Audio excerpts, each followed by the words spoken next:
हम देहरादून में है, ऋषिकेश से देहरादून आ रहे हैं और मेरे साथ एक बहुत ही कमाल के इंसान, हमारे ड्राइवर साहब नरेश भाई की एक कहानी मुझे बहुत इंस्पायर की। आप सुनिए।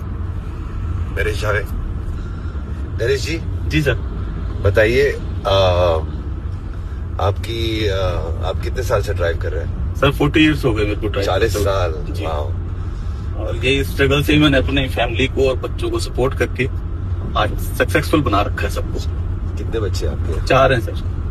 क्या करते हैं? बड़ा बेटा बार्कलेज में है। Barclays bank? हाँ जी। और छोटा बेटा बार्कलेज में HR की पोस्ट पे है। बड़ी बेटी एडवोकेट और छोटी बेटी जापान एम्बेसी में। Oh my God, wow, that's amazing. क्योंकि स्ट्रगल करना जरूरी है, बिना स्ट्रगल के कुछ नहीं है सर। कभी ये भी वक्त था कि बड़ा बेटा मेरा पढ़ता भी नहीं था। अच्छा। पढ़ाई से बहुत भागता था। ये बात है 2005-06 की। जिस टाइम में मैं कंपनी में एम्फेसिस एंड EDS कंपनी में जॉब किया करता था। तो हमारी कंपनी में एक थे मिस्टर सुमंत नाग, जो यंग एज में थे और बहुत ही अच्छी पोस्ट पे थे। तो कंपनी का जो फेयरवेल था ना सर हमारा, हाँ जी। उस फेयरवेल पे मैं उन्हें बच्चों को लेके जाना था मेरे को, तो मैं बेटे को ले गया। और सिर्फ उनसे मिलवाया, सुमंत जी से। मेरे से बेटे ने ये पूछा, पापा ये कौन है? मैंने कहा कंपनी के बेटा बहुत ऊंची पोस्ट के हैं, सेंटर हेड है। तो मैंने बेटे को भी बोला, मैं कहा मालूम है आपको इनकी सैलरी कितनी है? तो कह रहे नहीं। मैंने कहा इनकी सैलरी 25 लाख है। कहते पापा ये कैसे होता है? मैं कहा ये पढ़ाई से होता है। और उनको उनका सैलरी की एक स्लिप दिखाई थी मैंने बेटे को। उसके बाद उसने पढ़ाई को अपना भगवान बना दिया।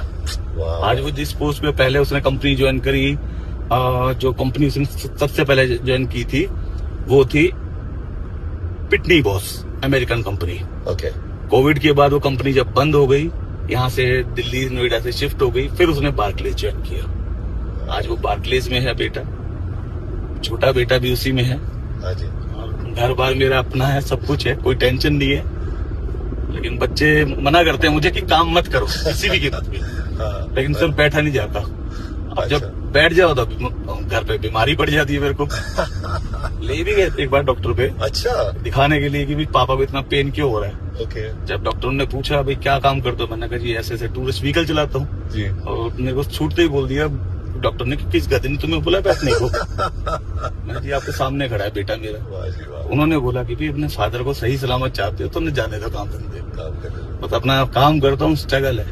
और मैं ये नहीं कहता कि काम बुरा है, मैं अपने काम को भगवान मानता हूँ। ये बात है नहीं, कोई काम बुरा नहीं होता। कोई टैक्सी ड्राइवर या ड्राइवर का कोई बुरा नहीं है। बस ये है कि इस काम में अगर आप कोई ऐब नहीं करते, अपने घर को सपोर्ट करोगे तो आप हमेशा कामयाब रहोगे। ऐसा नहीं है कि कामयाब नहीं होता, हर इंसान कामयाब होता है। झूठ बोल के फ्रॉड करके कामयाब होना बेवकूफी है। मेहनत को अपनी स्ट्रगल करो, अपने काम को अपना भगवान मानो, सब कामयाब होते हैं। आपकी क्या उम्र है वैसे?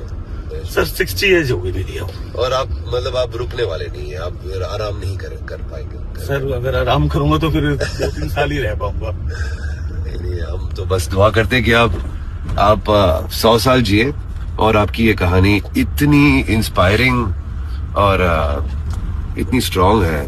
बस हम यही चाहते हैं कि लोग ये आपकी कहानी सुने और इससे कुछ सीखें। बहुत बहुत शुक्रिया नरेश जी। हाँ सर, ड्रॉप है। Thank you sir.